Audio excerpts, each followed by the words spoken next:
Hello everyone, তোমরা সবাই কেমন আছো? আশা করি প্রত্যেকেই ভালো আছো। তো হেয়ারটা দেখে বুঝতেই পারছো যে এখন আজকে একটা ট্রিটমেন্ট করব।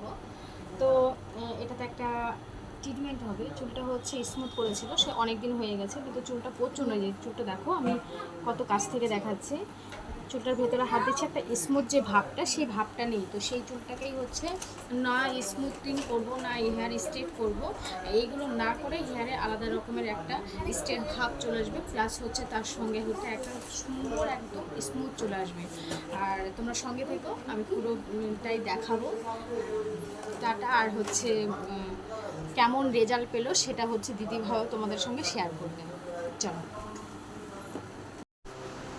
দেখো, চুলটা তখন হাত দিয়েছিলাম কেমন আটকে আটকে যাচ্ছিল, আর এখন দেখো কতটা স্মুথ হয়েছে। আর মানে কাছ থেকে হাত দিয়ে বোঝা যায় যে কতটা স্মুথ হয়েছে। তো দিদিভাইয়ের কাছ থেকে শুনি দিদিভাইয়ের কেমন লাগলো। ঠিক আছে দিদিভাই, একটু বলো, তুমি চুলে হাত দাও আর তুমি বলো তোমার চুল কেমন লাগলো ট্রিটমেন্টটা করার পর। ট্রিটমেন্ট করাতে আমার চুলটা সফটনেস ভাবটা আগের মতন আবার ফিরে এসেছে। আর আগে যখন ড্রাইনেস ভাবটা ছিল একদমই এখন নাই সেই ড্রাইনেস ভাবটা। তো এই টিপ করলেই বোঝা যাবে। টাটা।